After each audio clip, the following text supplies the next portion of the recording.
Type 1 diabetes is much less common. About 10% of all people who have the disease have what's called type 1.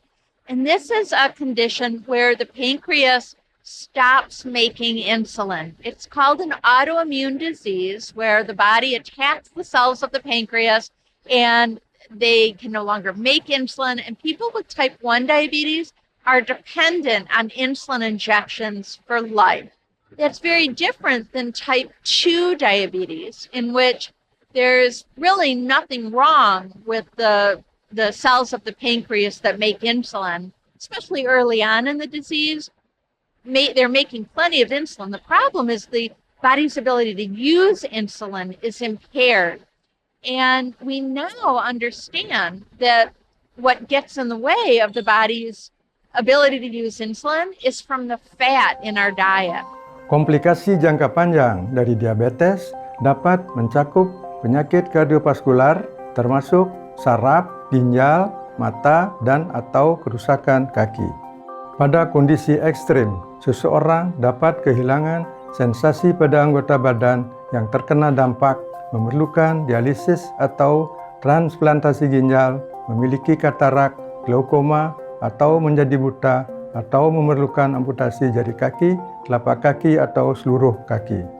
Penelitian yang diterbitkan dalam jurnal The Lancet memperkirakan biaya perawatan tahunan di seluruh dunia untuk diabetes dan komplikasinya adalah $825 miliar Amerika Serikat. Both type 1 and type 2 diabetes are at risk of developing the same complications. And both people with type 1 and type 2 will benefit from a low-fat, plant-based diet. Doesn't matter if they were just newly diagnosed or they've had the disease for a long time. Diabetes is a disease of circulation problems. It's a disease that affects organs from head to toe, our eyes, our kidneys, our nerves, our heart, our brains.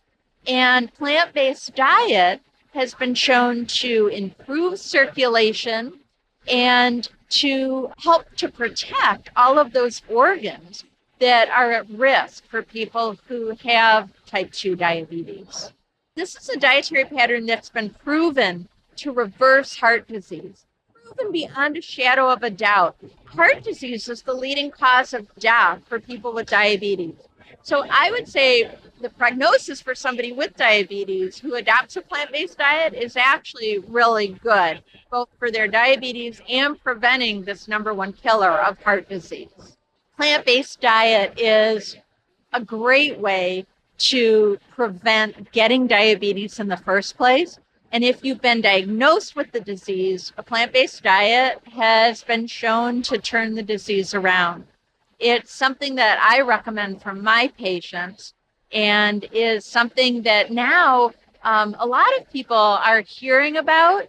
And it's great that this information is out here because type 2 diabetes is a foodborne illness and it's a disease that doesn't need to exist.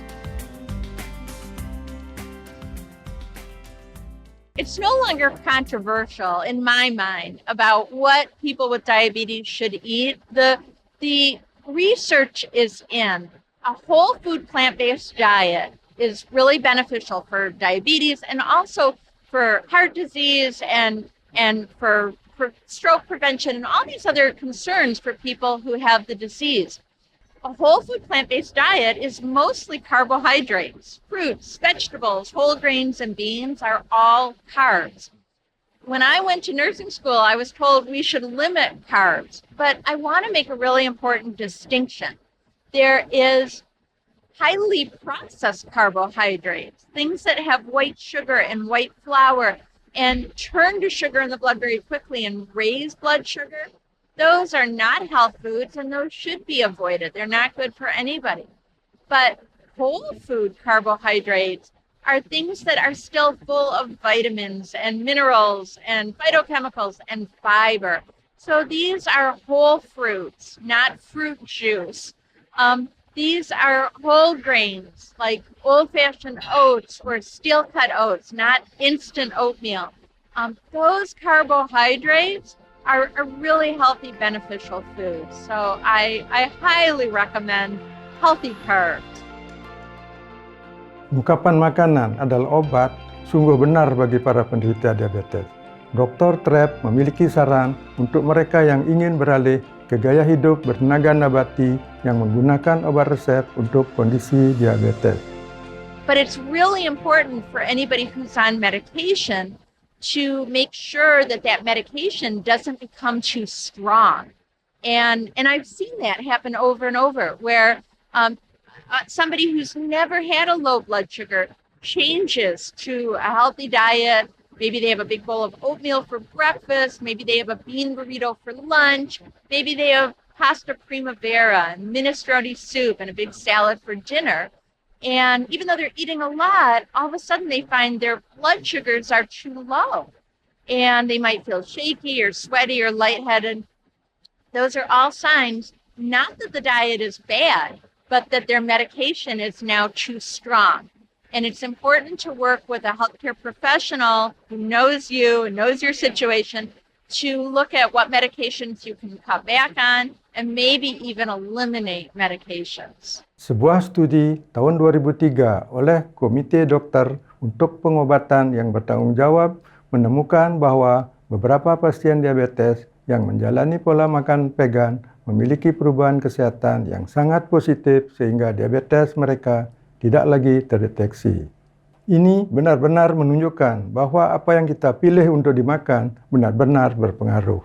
The prognosis for somebody with type 2 diabetes used to be pretty depressing. Now we see that when people change their diet, that they can not only prevent the disease from getting worse, they can often turn it around. And we've even seen cases of diabetes eliminated. Be veg, go green to save our children.